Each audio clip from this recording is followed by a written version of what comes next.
Don't give up the fight. You gotta stand up for your rights. Get up, stand up. Don't give up the fight. Welcome, ladies and gentlemen, to the very first ALCP podcast, the ALLCAPS podcast, ladies and gentlemen, for Aotearoa, the Legalised Cannabis Party. The reason for these podcasts is because we as a party understand that the media is not 100% capable of putting out all the facts and opinions of everybody, and indeed try to keep down the specific opinions, if not specific facts, from specific parties, namely ours. And it is one of the wonderful things that we have in a modern society where we have the technology to enhance our own voice and speak up for those who have none. Joining me today is the joint leader of the Legalised Cannabis Party, Maki Herbert.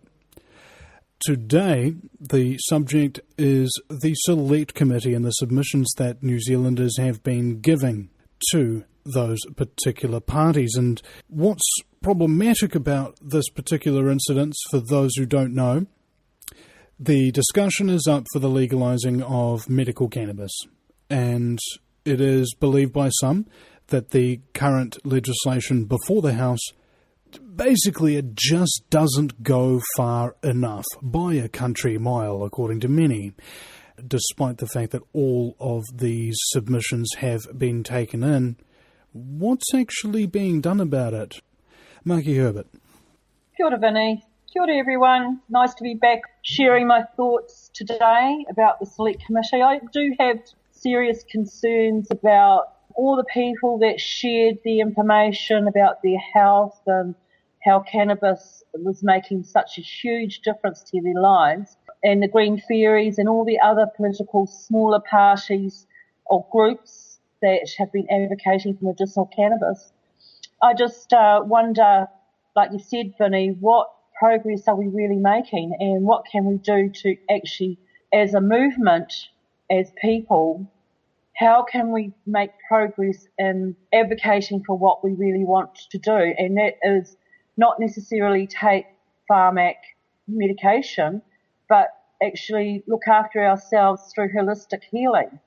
And that is a viable way of health for a lot of us. As one Green Fairy and a user of medicinal cannabis, I feel that they're just still playing with us like cat and mice. We are the mice and they're the cat.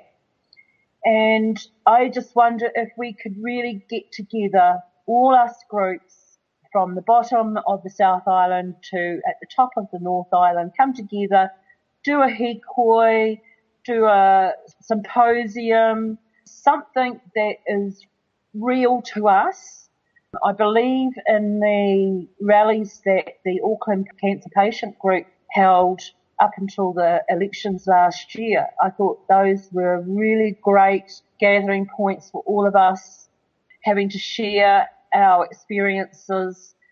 And at that rally, we had all those politicians trying to fight for your vote. And you did vote.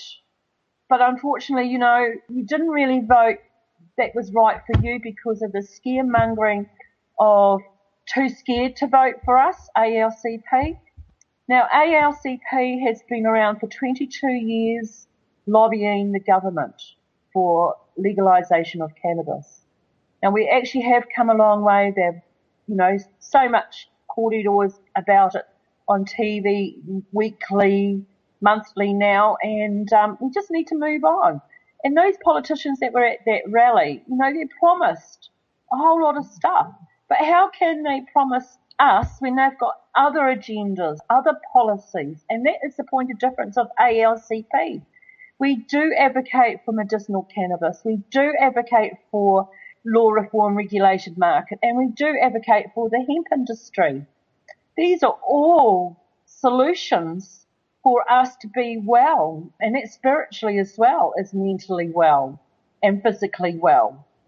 So if you want to do something, sign up with us, Let's all together get together as the main group advocating for our policies, truth, justice and freedom.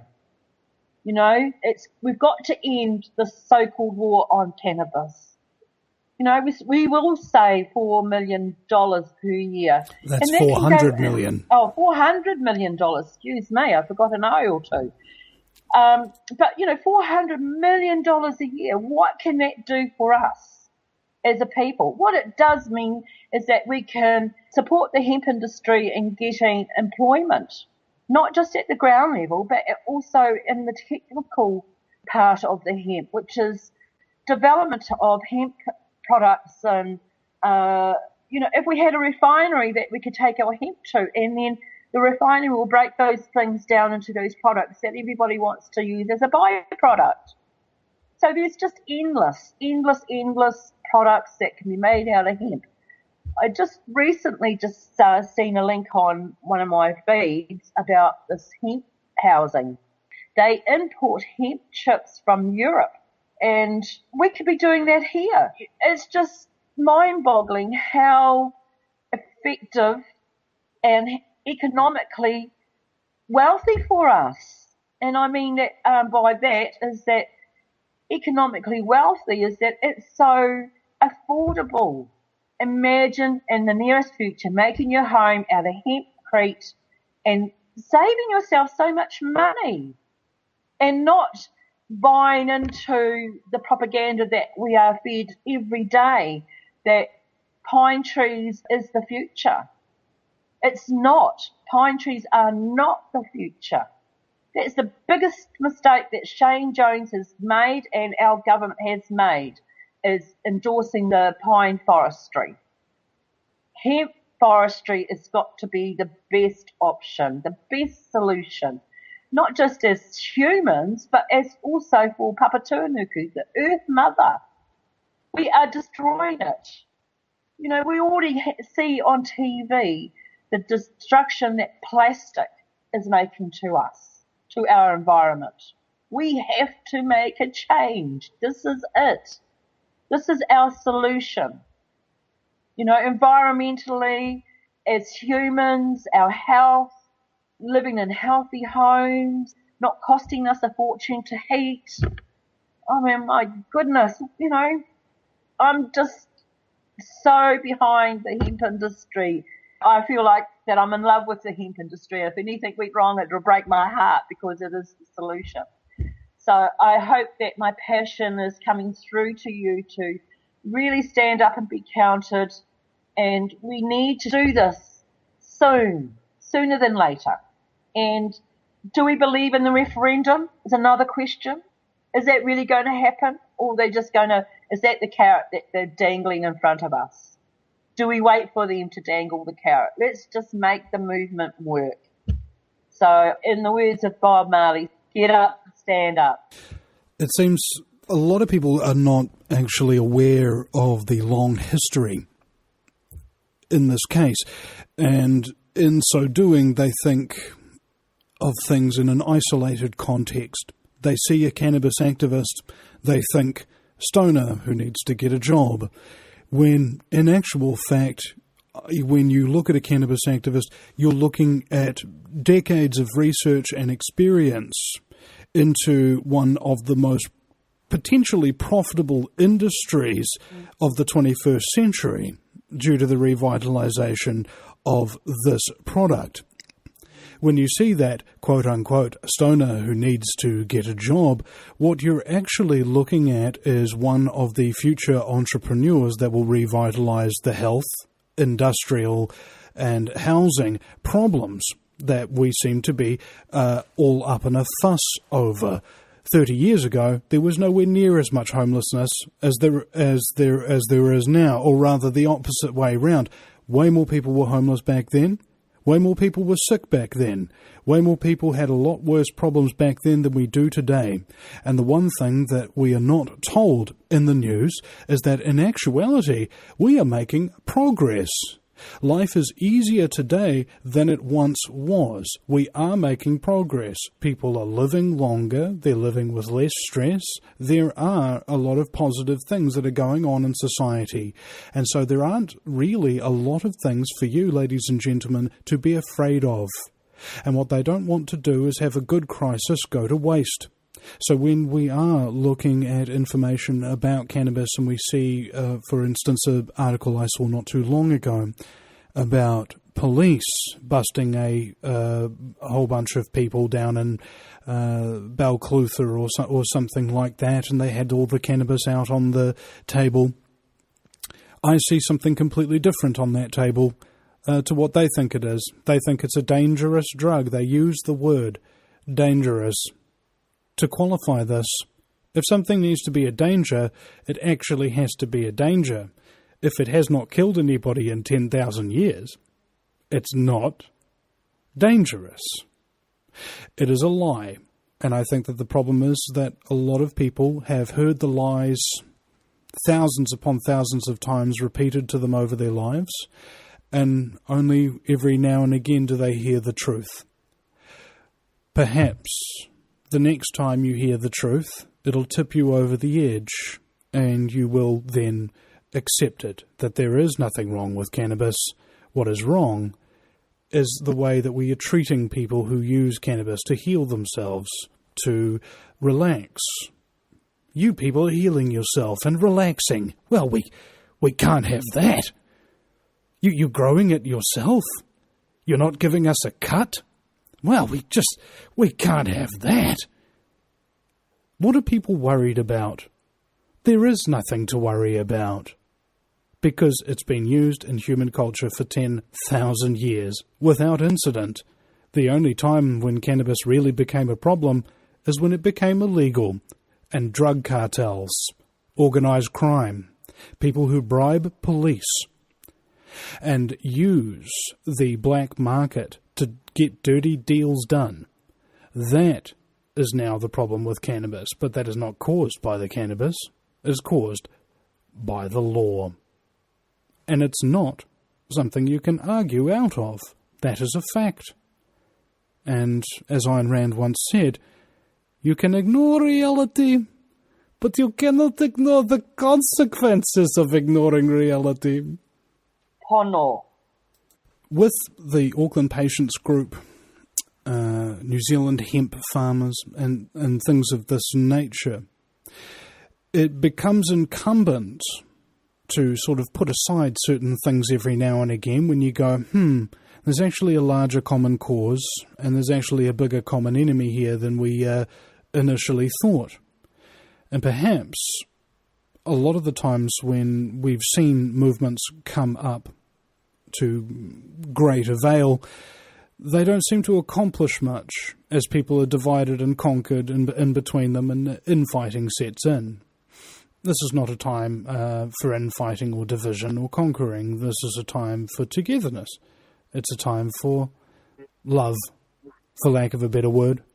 What's the one thing that people in government really don't show you on a daily basis, ladies and gentlemen? They ain't showing you the love, are they?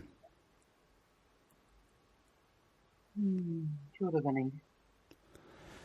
Now, I wonder, we've got about 15 minutes left in the track here to talk about, ladies and gentlemen, so I would like to hear some of your thoughts in the comments below, and just remember that, of course, this is being pre-recorded, so we won't be able to instantly reply to your remarks and comments, but we do want to hear from you, the listeners. What are the biggest commonalities that you see with the cannabis movement? What brings people together? Because often we talk about the things that divide us, the things that make us different from each other, but what is it that we have in common? What do you think it is? Maki. Yes. What do I think it is? Well, of course, the plant itself, cannabis, brings us together. JJ in Auckland this year was amazing. There were thousands of people that came out to share in the 420 culture, and without incident. And also, I don't believe there was many police seen on the day. So to me, that shows they are actually supporting us by not being there and making those arrests, because they simply could still be doing that. However, they don't. And so I take that as a good gesture from the police. And what else brings us together as humans, brings us back together. You know, we have to do what's right for us. And, you know, we did elect those people to do what's right for us, and they're not doing a good job, are they? So that brings us together. So, yeah, we can do this. We can do this, and we just need to be brave. And it doesn't take much to be brave. In fact, I live off my fear, and that brings the best out of me, I believe. So don't get too paranoid, because that's the game that the police will want you to play, be in state of paranoia. And then that brings on other stuff, as you know, then it becomes a health issue. The anxiety that comes with illegal drugs, illicit drugs. So be mindful still, because it's still illegal. So that brings us together as people, you know. We just want to be doing our own thing without looking over our shoulder. Isn't it interesting that one of the things that brings us together is wanting to spend time alone without anybody bothering us? Yes, that's right, exactly. You know, so I just believe if you want the change, then we all actively have to be involved. And if you don't want to be a member of ALCP, please donate to us so we can get banners made at election time and put our faces out there and our beliefs, our platform that we campaign on for 22 years. It's the same corridor that we've been doing from the start.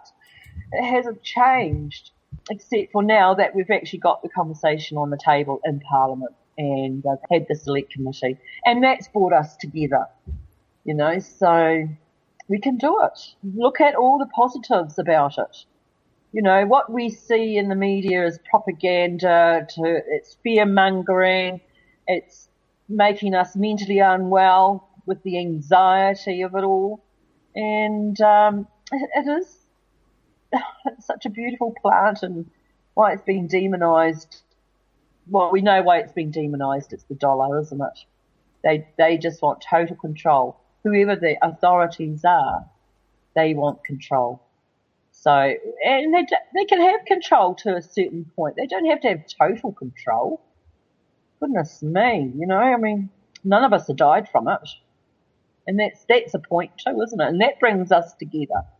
I think what's difficult as well for the public to grasp on this is that the truth about cannabis is such a complete 180 from what they're told by authorities about cannabis that at first they can't believe it. It's not that they just refuse to believe it, it's that they can't. It's not possible to believe that you've been lied to so massively. Well, it's indoctrination, isn't it? Yeah. We talk about religion being indoctrinated, but our politics and our media are indoctrinating us with all these lies. That's why they call it culture, right? This is your culture, and it isn't something that people can easily see coming. Even the intelligent people in this world can be slowly, over time, be sucked in by a cult. And essentially what's happening on a grand societal scale is we've got a domineering ideology that has been instilled in people through school since the time of the Industrial Revolution. Shut up, sit down, obey the whistle, and obey the authority figure. We haven't quite gotten to the point yet where people understand that there is solutions to most of the problems that we face. The main solution, though, as strange as it may sound, is to stop being a spectator. People want to get your attention just so that you focus on them. That's not what you should be doing. You should be paying attention to people who are telling you, motivating you, inspiring you to get up and do something of your own devices. I was listening to a interview just the other day when somebody was doing a lot of research into the music industry and how the corrupt record labels have stitched that whole thing up, and how music's just steadily getting worse. Whatever.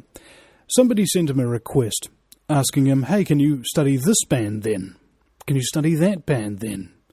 And the interviewer made an interesting point. He says, "We're people who are already doing the work.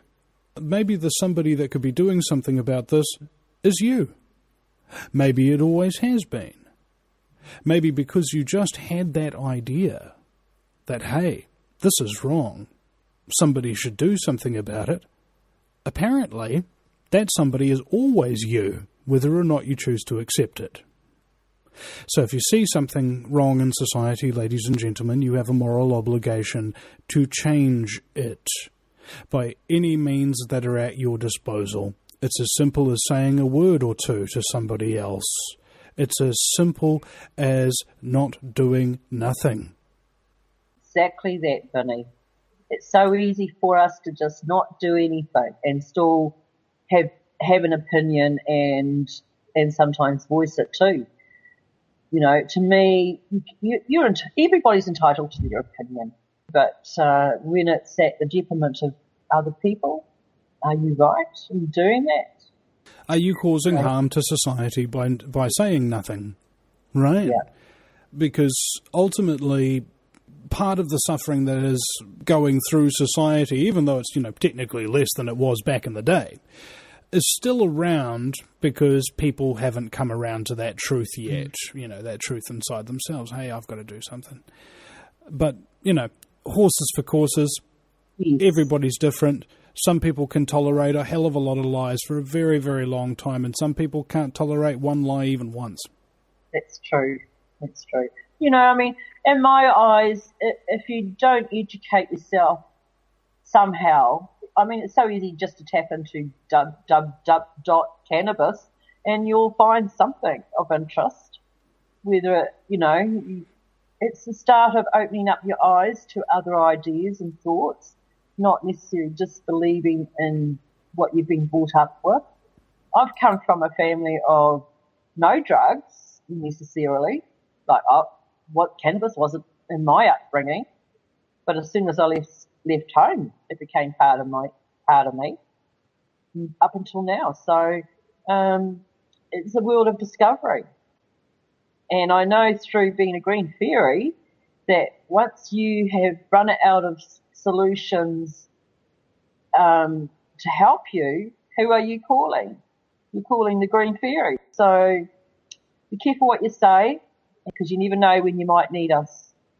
That's another thing that is very interesting to note as well, is there are people in this country right now that are suffering and dying, whilst at the same time they hold an opinion that the thing that could save them and cure them, that they could get for free, is evil and bad and nobody should be allowed to have it. Yeah. Now, it's kind of funny if you think of it in a cosmic and ironic way, but ultimately it's not funny when there are people suffering and dying every single day that cannabis remains illegal. That's the interesting part of it as well. And that whole togetherness theme, there are quite a number of different pages on Facebook, groups, YouTube channels, advocate groups, things of this nature, which all have that very, very similar cannabis theme. Now, these are not kooks or crazy people or anything like that. These are ordinary people who are doing what they feel is the right thing.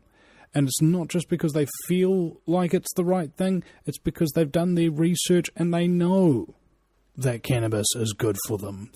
Now, Maki, we've got a few minutes left just in this segment here, and next we're going to be bringing on the ALCP president, Stephen Wilkinson, who's going to be commenting about perhaps the recent meth stories. So do you have anything to add before you get back to your advocacy? Yes, the meth debacle. It was really Mike Saban's baby, setting up those meth agencies. It was all a money scam, and that's why we ended up having, and that's one of the reasons why we had a by-election a few years ago in Northland, was because of Mike Saban. You know, he was a dirty player, that fella. You know, it's got a lot to answer for, that's for sure. You know, all those people that have been kicked out of their homes, their furniture, all their belongings taken to the tip. Why? Is this just another form of bullying and keeping the people suppressed? Oh, and the meth problem wouldn't be a problem if cannabis was, you know, legalised or decriminalised at least. And so, you know, our governments have got a lot to answer for. They're the ones that have actually taken this meth problem and made it a bigger problem. I just feel like bashing my head up against a brick wall when it comes to some of these authorities thinking they know best. It just makes me really sad. You know, particularly for those people that got kicked out of their homes, had nothing. You know, living in your home in your car for 2 years. Go on, it's ridiculous. It's just so sad that our country lets that happen. Please, come on, get real. Let's legalise cannabis and make meth non-existent here in New Zealand. Aotearoa. Oh. It just seems as well, these particular things, when they're hyped up in the media, people think that they're a huge, huge problem. Now, what if statistically there wasn't really a huge, huge problem? What if it was only affecting a few people? It doesn't matter is the answer, because what affects one will affect the other. You know, all drugs at the end of the day are health issues. And so we also need to look at why are people turning to other drugs. Are they doing it because they're bored? Are they filling a gap? They find meth gets them up and going and doing 100 miles a kilometre every minute of the day. I don't know. I've never used it and I don't even want to. Well, one of the things that's been happening is a lot of people, because they're struggling for money at the moment, truck drivers in particular, they found that it keeps them up along long hauls and they can get that. And it's funny because they'd lose their job if they weren't on the meth, right? And they need the job to buy more meth, right? And we're getting people into a cycle here that, again, the law is creating this aspect for. And, you know, be that as it may, people need to be aware that a huge criminal market like that does not exist without organised crime and police working together. That's right. It's another form of suppressing the people, making us more dependent on social services, which social services are at the minimum structure anyway. They're not even doing what they're supposed to be doing. They're only just surviving. And really, at the end of the day, those authorities are only looking after themselves. You know, they need wage. And if they can initiate private investors, like how privatisation of jails, who guarantee seats on beds, you know, it's all a conspiracy to keep us in that little bubble of their dependency on us being nothing. The individual doesn't matter, it is only the collective, right? That's what they're trying to advocate at a large societal level. How do you feel, ladies and gentlemen, to feel that you as an individual are not valued? All right? You're not economically viable. You're not good enough, right? That doesn't make you feel good. And although a lot of statistics like our birth and death rates, etc., are going in good into the green, we've got a lot of other problems like depression going into the red. And a lot of people taking pharmaceutical drugs to help them with those depression, and they don't get told by the doctor that one of the side effects is suicide. And we've also got a massive suicide rate increase in this country as well. Isn't that interesting? And those are subsidised drugs with your tax money. That's not a plant you can grow yourself without chemicals organically for free and just dry in the breeze and use as a tea, okay, to get the same, perceived benefits. Some people forget that side effects are actually the intended effects, all right? I smoke cannabis. Why? Because it's got a side effect of me feeling happy, hungry, thirsty, and then sleepy, all right? It means I'm getting nutrients into my body, it means I'm getting hydration, and it means I'm getting enough sleep, and it forces me to do that. That's why nobody's ever died from it, because a lot of the reason why people die on drugs is because they forget to sleep, forget to eat, or drink way too much water. That's right. I mean, ask yourself is the question. Do we want to be healthy, or do we want to be healthy dependently on the pharmac? Because that's what they're doing to us. They're indoctrinating us with go to the doctor because the doctor knows best. The doctor's got the pill that's going to fix you. And the doctor is trained at a medical institution, which is financed by very, very big multinational companies. Ladies and gentlemen, what do you think they're going to be taught there? They have to take the Hippocratic Oath. Hippocrates once said that food be thy medicine and medicine be thy food. By the way, cannabis is also a nutritious food. Did you know that? Yes. However, what's the one thing that they do not train you in modern medical schools? Nutrition. All right? And if they do teach nutrition, it might be a couple of lessons. And if you have that happen, you don't need to necessarily go to those lessons. And if you don't go to those lessons, they're not in the test. So you can't fail, right? So these things that we do to keep ourselves healthy on a daily basis are generally not taught to the people that we go to take care of our health. Isn't that interesting? And we wonder why the New Zealand medical system is one of the leading causes of death in New Zealand. Medical misadventure, overdosing on pharmaceutical drugs, problems in surgeries and things of that nature. They're actually more likely to kill you than any other factor. Actually, the road toll seems to be one of the highest in the world per capita, come to think of it, here in New Zealand. Now, surprisingly enough, there was a meta-study done in I think it was Los Angeles County, where they had a look at what actually caused car accidents to see whether or not cannabis was the cause. Now, it turned out that all those people who got into car accidents that were on cannabis were also drunk, or they were angry, or they were a young man, or they were sleep deprived, or they were in a rush. And it turns out that all of these other factors, when you take them into the account, they were the factors that caused the crash, not the cannabis. In fact, they found another interesting mechanism within it, that the people who had used cannabis were on average 30% less likely to get into an accident than the average person. Why is this? It's because cannabis activates your frontal lobe. It affects your vision somewhat. So you see things in greater detail. This is why people, smoke cannabis and watch movies and things like that, and they see things that perhaps they wouldn't see when they were sober. What this does to the mind is it slows down things in real time in an optical inversion. So it means that things appear to be going a little bit faster than they actually are. What does somebody who's going a little bit too fast more than they're comfortable with do when they're driving?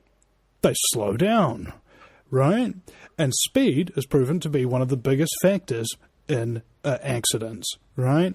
So if you're on cannabis, you're not on pharmaceutical drugs generally, because you wouldn't need them. So that's out, one of those causes of accidents. That's out. If you're on cannabis, you're not in a rush, because that's one of another causes of the accidents. If you're on cannabis, you wouldn't be sleep deprived. You would have already rested. So, it just keeps going down the thing, and all those things that happen to cause accidents happen to be helped by cannabis. Now, it's not just whether or not you're having an accident in a car or something like that. It's to do with virtually everything. All right? Almost anything that you do in your life can be helped with the use of cannabis, right? You want to, get a health regime going. You know, you just want to work out harder and build some muscle mass. You'll be surprised that Arnold Schwarzenegger and Cheech and Chong used to work out together at Gold's Gym because they found that they could work out for longer and harder, and they would have much less recovery time because it helps to heal that muscle, right? Anything you look into, and that's why there is a whole party devoted to cannabis, ladies and gentlemen, because unlike what people think, oh, it's just a one-issue party, this one issue affects everything in every conceivable way. Yeah. It's not one issue. It's the issue of our time. That's right. Maki, Herbert, thank you very much for joining us on the All Caps podcast, the very first one here. And next up, ladies and gentlemen, we'll be having the ALCP President, Stephen Wilkinson. Stay tuned. Thanks, Vinny. It was great having this little bit of event today. I really appreciate it. Thanks. Have a good day. And welcome Stephen Wilkinson to the All Caps podcast. Stephen Wilkinson is the president of the Aotearoa Legalised Cannabis Party. For those of you who are following our Facebook page, he has been quite prolific in keeping the conversation going. Stephen, welcome. Thank you, Vinny. How are you? Well, somewhat fabulous is my standard response. Well, that's good. It's a lovely day to be talking to you. So, what's on your mind? Well, the question burning on my mind was, ironically, what's on your mind? My mind, what's on my mind is actually loving to see New Zealand regulating cannabis. So everybody who needs to use it can use it. That's always on my mind. Now, in your background history, this is the thing that we do want to really get across to people, is that the Legalised Cannabis Party has a lot of, one might call it misinformation or disinformation, if you really want to be technical about it, about the party and what it does and what it actually stands for. And you wanted to explain a little bit of that to people, a bit about the history. Yes, I'd like people to understand the fact that ALCP has been around for a long time. We contest every general election and we contest by-elections. And the reason why we do that, because we're trying to bring the conversation about prohibition, cannabis, and the unfairness of the two connected. Sometimes we get mileage, sometimes we don't, but we're always there. We have never given up. The thing people have to realise with the party, the core of the party have been with the party from the beginning. It's their baby, and they do this year in, year out because they see the injustice of prohibition. We're not really politicians. We're concerned citizens. We would rather be like everybody else, go to work, you know, do their things with the family, which we do these things, but and not have to worry about, oh, this has to get done, that has to get done, why is this so unfair, you know, somebody should do something about that. We're the ones who stand up and say, well, okay, we'll do something about that. The party wants to be the voice of everybody in New Zealand, whether they realise it or not, that can benefit from regulation of cannabis. Cannabis is not just for people to sit around in a room and just smoke and listen to some music. It has many other issues. It has good uses in medicinal for many, many reasons. It has uses in the hemp part of it. It's a food. There's so many things about the plant that New Zealanders could benefit from. It would create jobs. Regulation would create more jobs in New Zealand. It would reduce crimes, because all we have to do is look at states like Colorado, look at the statistics coming out of these states, and you'll see that violent crime is dropping. Road fatalities are dropping. Accidental suicides and pharmaceutical suicides dropping. Suicides dropping. I think in states in America that have medicinalized or legalized cannabis for medicinal reasons have seen an 11% drop in the suicide rate. They've seen a 9%, oh no, sorry, I got that figure wrong. It is actually 9% drop in suicide rates, and 11% of that is a drop in the male 18 to 27 bracket. So cannabis is actually helping people not commit suicide. But the thing is if you have an illegal system, the cannabis you buy is just the cannabis you can get hold of at the time. If you have a regulated market, you can go as a normal citizen, walk into a dispensary, look at the different varieties that are available, look at the varieties that uplift you spiritually and in your thoughts, and if you could use that brand or strain of cannabis, and you're not going to be feeling depressed. But there's other strains of cannabis that can make you feel depressed, but you don't have a choice if it's an illegal market. It's an illegal market, exactly. One thing I wanted to also expand on that is, ladies and gentlemen, we live in New Zealand. This is a drinking culture, and we are so surrounded by drink all the time that we don't realise it. Now, there's a portion in the documentary Drug Lord where he puts the camera inside a bottle shop and just roves it over the racks of liquor. Think about this, really. How many different types of liquor and beer and wine and spirit, all of these kind of things are there in your average liquor shop? There's hundreds and hundreds of different types, right? But you wouldn't really imagine that the same is actually true for cannabis, with many, many different strains and clones and things, and all of which have a different effect or a different flavour, not entirely dissimilar from how alcohol is differentiated from one another. And that's something that people don't really realise is what's possible under a legal regulated market, just like with alcohol. If you don't want poison alcohol, like happened during Prohibition, incidentally, that was the FBI that deliberately poisoned the alcohol in order to give it a bad name. and they spray poison cannabis here, but not the FBI, but the police do, in some cases. And incidentally, Prohibition also included ethanol, because there was a man called Henry Ford who wanted to run cars on ethanol, which he was making from what? Hemp. But going back to the alcohol you were talking about, Vinny, was in the States now, they're looking at there's a 15% reduction in alcohol sales in the states that have legalized cannabis. And so if you're looking at New Zealand, I think it's about $75 million loss. It might even be more. I looked at the figures like months ago, and I just can't recall them at the moment. But if you're talking, say, $75 million of loss of retail sales in New Zealand, guess who's going to be one of the lobbyists that's going to be against legalizing cannabis? It is said that turkeys do not vote for an early Thanksgiving. I'm sure turkeys would say that. If I was a turkey, I'd be voting for no early Thanksgiving too. But you see what I mean? We've got a big battle. We've got three major things that are going against us when we're moving towards looking at regulating cannabis and going towards the referendum, is the fact that, we have the pharmaceutical industry, which has big pockets. And they're going to be spreading disinformation, because they've been spreading disinformation for decades now. They've been doing that since 1974. We have the alcohol industry, which is going to lose revenue, and no one likes to lose revenue. So they're going to be putting their money heavily into their pockets to spread disinformation. And then you just have the disinformation that's been spread through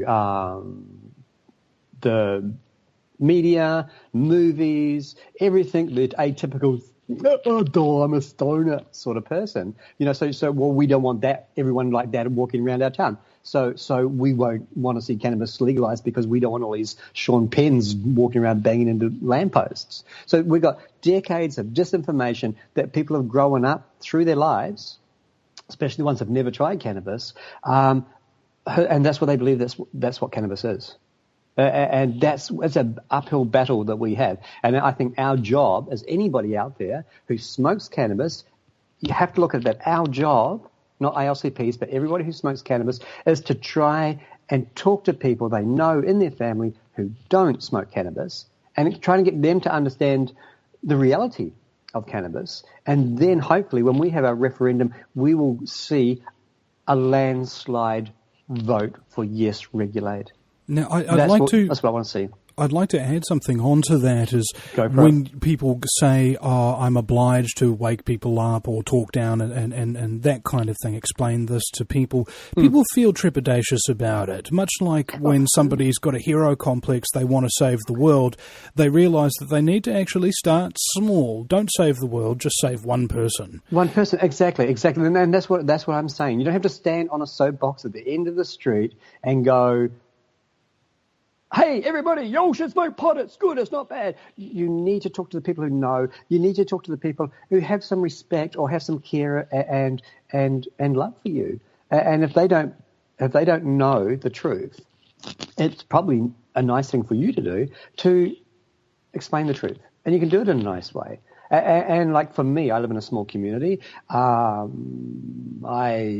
was a social cannabis smoker. And people had this view of me, and which is very hard when you live in a small community. And I thought, well, I'm not going to change. I'm me, and they liked me before they knew that I used cannabis. So why should I change? I'll just be me, and then they can start realizing, well, wait a minute, we liked him before that, we knew that, but he hasn't changed. He's still the same. So you, if you're a smoker, being the best person you can be is the best advertisement for legalization of cannabis, showing that doesn't turn you into a Sean Penn who walks into lampposts or can't get out of the couch because he's too stoned. Setting a good example in your own life is a basic principle of being a quote-unquote grown-up. And what's problematic about the way the media is portraying cannabis is essentially saying that people who smoke cannabis are immature, and you have all these examples of people who go, well, I used to smoke cannabis, but then I grew up and then I developed Alzheimer's because I wasn't using cannabis. But Vinny, I mean, and the thing is, it's more subtler than that. It's more, the media will use the words dope. You know, potheads. Potheads were caught here, or there was dope found, and they're both negative connotations. I mean, dope has got nothing to do with cannabis. Dope is some stuff you put on ropes so it doesn't tether on boats or something. I'm not quite sure. You know what I mean? It's a tar, but they chuck that on to make us like less than a normal person, and that's wrong. We are not second-class citizens. We are New Zealanders. We are productive. We are actually proactive because we're standing up trying to fight for a law that is totally wrong. We're not just sitting around with the mirror ball going and the lava lamp and listening to Pink Floyd. We're people, doctors, nurses, police, lawyers, accountants, housewives, sick people. You know, we're a whole cross-section of the community of New Zealand, and the biggest fear is because we've been ridiculed. Cannabis has been ridiculed for so long. These people who are too scared to even let their closest friends know they used to have a little sneaky pot because they really need it at the end of the day. You know, if that wasn't there, that stigma wasn't there, then there'd be more people standing up. It seems dehumanization is one of the hallmarks of a fascistic, militaristic society, which I think we are fast becoming. Well, I think the term is actually friendly fascism, as you know, because that's probably a good term for that. But that's getting off a wee bit off the track. I mean, whatever governing body that we have, cannabis should be a legal plant on this planet, in this country. And that's the bottom line. And that's what we, as concerned citizens with ALCP, because we know that take the last election as an example. Okay, you had the Greens suddenly jump up and they throw up a medicinal cannabis bill. You had Labor, through Damien O'Connor, threw up a medicinal cannabis bill. But what actually it was you read the bill and it was actually useless. It didn't actually help anybody. But it was actually a gate to allow some of their friends to start up cannabis production for export in the South Island. It wasn't for us. It wasn't a New Zealand market. It was for overseas. They're trying to get into the booming cannabis market overseas without actually legalizing it here. And which is actually, surprisingly enough, what I said during one of our meetings is that cannabis would not be legalized in New Zealand until such a time as the big corporate interests are able to monopolize that entire industry for themselves. Yes, and they're working on that now, right? But the thing is we had the election. Labor scrapes in by its fingernails. Jacinda Ardern had announced publicly on media that she was going to have medicinal cannabis in the first 100 days, right? These were the things. People voted for Labor. People voted for the Greens because they are sick and tired of having to be a criminal to select their medicine or their own relaxation for the end of the day.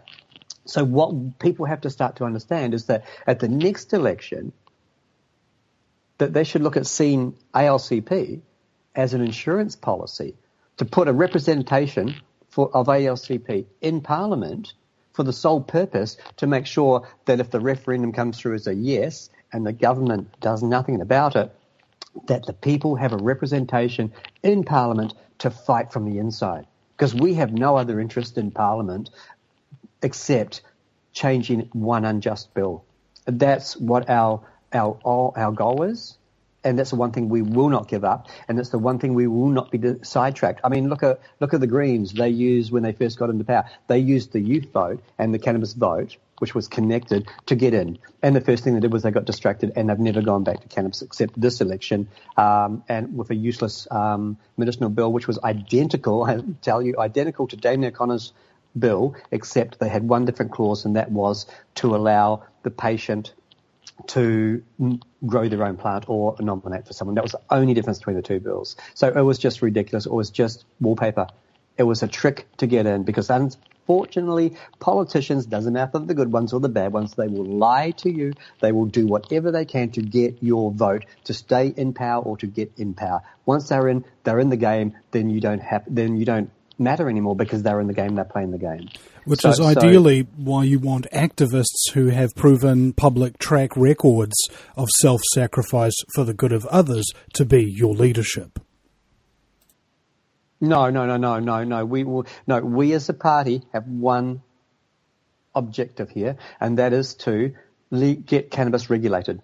Remove prohibition, remove cannabis from the Misuse of Drugs Act. That's our goal. That's just one. Doesn't matter who the leadership is. If we're in Parliament and we get that bill passed and we can get cannabis regulated or removed from the Misuse of Drugs Act, we as representatives will resign. We'll stand down and we'll go home because we don't want to be there. We're just normal people. We're not politicians. We don't want to play the game. We want to suck up and do the different things that politicians do and support things they don't believe in because they've been promised that they'll be supportive so they believe in down the future. We don't want that. We won't be distracted. We've got one goal: remove cannabis from the Misuse of Drugs Act.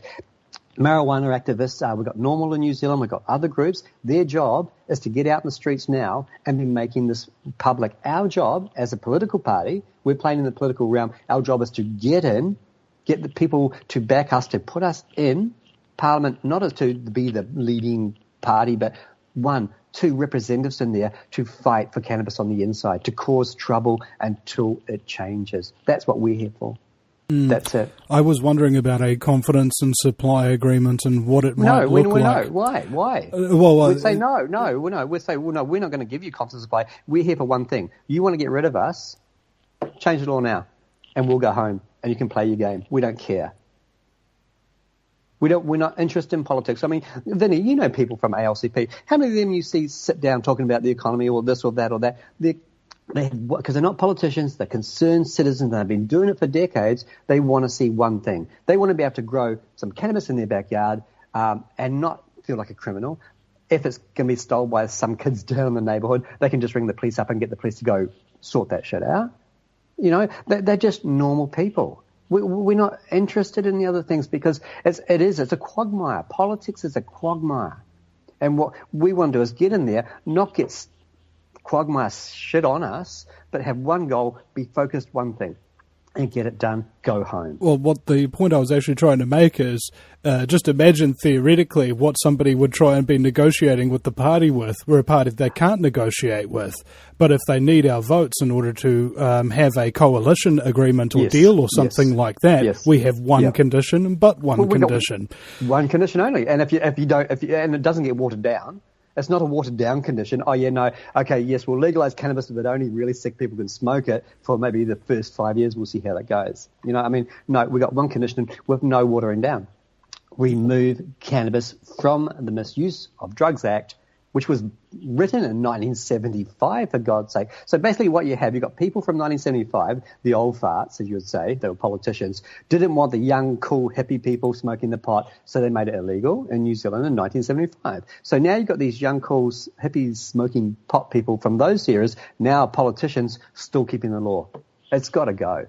It's outdated. It doesn't work. None of the fears of cannabis that have ever been used have proven factual. Now, if I may, just to disagree with you on one point that you made here about how we're not talking about the economy or we're not talking about this, that and the other, but in actual fact, the point I made earlier was that this one law change will in fact affect so many different series of areas in society. It would benefit the economy, it would benefit public health, it would benefit public housing, it would benefit every single thing. You said this with Maki. I agree. I totally agree with you 100%, Vinny. You're right. That's the thing. That's what I said at the beginning of this, was it's not just people smoking pot or for medicine. It's food. It's clothing. It's building material. It's cleaning the environment. I mean, for God's sake, you can grow cannabis in radioactive areas like what they should be doing in Japan, and it absorbs the radiation and cleans it out of the environment.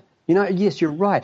Everything in the economy, if you remove cannabis from the Misuse of Drugs Act, you're going to get all these things. That's why I say to the people who, because, you know, being an activist and you get out there and you talk to people, and we have had a huge wave of interest on the medicinal side of it. I mean, the medicinal side, it's always been there, just most people haven't known, but now that we have access to the internet, more people are learning, they're trying it and they're finding it's actually factual. But I talk to these people and the new people that get on board on the medicinal side, and they'll say things like, oh yeah, no, well, what we should do is we should legalize medicine first, and once we get that, then we can move on to the what's the term, recreational or personal use. And I always say, no. Let's remove cannabis from the Misuse of Drugs Act, and as soon as it's removed, then people who need it for medicine have it. People who want to use it for spiritual reasons have it. People who want to use it just for their own personal use because it's better than a glass of wine at the end of the day, they have it. People who want to grow it for commercial use as a fibre don't have to get special permission. At the moment, you want to grow hemp, not allowed to grow it near a school. Right? You're not allowed to have anyone come on your property unless you have invited them. There's so many. You're not allowed to grow it if you have a criminal conviction. You know, and this is hemp. This is the fiber of the cannabis plant. It's not even smoking the stuff. It's making clothing or rope or the many thousands of things you can make with hemp. So yes, no, totally correct, Vinny. This one thing affects all aspects of the economy and of our lives. Yeah. And I think it was the former joint leader of the ALCP, Jeff Lai, who actually said that this could actually really revitalise and almost become central to the New Zealand way of life, economically speaking. You know, the potential there is just gargantuan. It's huge. I urge people who are watching this to just go to YouTube or Google and just type in Colorado's benefits from cannabis, and have a look at the money that state is making. They're making so much money from cannabis without any harms. I mean, you can make lots of money from alcohol, but you cause lots of harms. But cannabis, no harms. And any harms they are having, they had those harms before it was legal. Because, you know, that's people have to understand that any medical issues that some people have with cannabis, already having them now when it's illegal. So it's not going to suddenly become this huge health concern once they legalize cannabis, because it's just poppycock, to use a word from another generation. Well, in point of fact, there hasn't been a place that's relaxed or legalised the laws around cannabis that hasn't seen rafts of benefits all the way across society. So it's the facts are on our side. Now, what's problematic about this is that over generations, I think now at this point, cannabis has been illegal worldwide for roughly 90 years. So over generations that people have had brainwashed. Now, people don't know what brainwashed means. It actually means that you've been inserted a repetitive set of ideas into your consciousness over a long period of time, to the point where your brain cannot differentiate those ideas from your own, and you begin to identify with those ideas, and those ideas begin to basically affect your behavior. Now, what's happened here with cannabis is because people have been lied to, their behavior behaviour is now anti-human, basically seeing stoners as less than other people. Even the word second-class stoner. citizens. You get arrested for cannabis and you're treated like a second-class citizen. I mean, when I had a brush with the law regarding cannabis, I said to myself, I refuse to be a second-class citizen. No, fuck you. I'm not doing anything wrong. So, and that's the way I lived my life, and that's the way that helped me move forward. And not, it was, I'm as good as you are. I recall when I was arrested for cannabis on top of Mount Eden, the police saying, "Oh, you guys must be the stupidest stoners ever." You must be really high, Vinny. Top of Mount Eden. Well, Sorry, it's just a joke. It's a joke. Oh, I know, I understand. And the thing about it was that there wasn't any common humanity. Like, for example, you are depriving a human being right now of their freedom for no good reason, and you are traumatizing them and then forcing them to go to court, which will financially penalize them, as well as penalize them in their career, travel options if they want to go to Japan or the United States, etc. There's a whole on-flow effects from the damage that the law and the brainwashing is actually doing to people who use cannabis right as we speak. Every 30 minutes, a New Zealander is busted. And with like we're going to look at Nandor's clean slate scheme, which I have that, and but the thing is, with the clean slate bill, is if you decide to travel overseas, you can't say no to immigration. If they say, do you have a criminal conviction, even if it's covered by this clean slate bill, you have to say yes because they can see it. They are the only department that can see it, besides, I think, the taxation department. And the technical reason for that is because it's only a New Zealand law. They didn't pass it internationally, saying, "Hey, if our citizens have this, they get forgiven and it will get their slate wiped clean." Not the case. And I think, Stephen, over years of being a cannabis activist, or basically just paying attention to the issue, one of the things that should stand out but often doesn't is that there is an endless bag of red tape, traps, tricks, and various other efforts that are being employed all simultaneously against the legalization movement. Yes. I mean, it's all different. There's different aspects of society that are chipping away against changing the law of pot. Not chipping away, but they're maintaining status quo just because of the positions they're in, or the positions, or the way they would like to be perceived by their peers. We need to be brave. People in New Zealand, we're brave people. We're known for that. We need to be brave, and we need to stand up and say, yeah, sure, I smoke cannabis, but I'm not hurting anyone, and I'm not hurting myself, and it's not affecting my life. I tell people, told my sons, manage your drugs, don't let your drugs manage you. And that goes right down to things like sugar. If you're letting your drug manage you, then your life is not in control. It's like anything, you manage your life. So you manage whatever you put into your body. If you're drinking alcohol, you manage that. Otherwise, you become a drunk. And you die from some alcohol-related disease, So I think it's important for people to realize you need to manage your life. If you do smoke cannabis, it's not a crime. Legally on paper it's a crime. But well, Stephen, to make it a point here, we're the only party that's encouraging citizens to be responsible for their own lives. Yes, we are. You're right. No, that's cool. That is cool. Well, hey, Vinny, it's been really good talking with you, and we should do this again.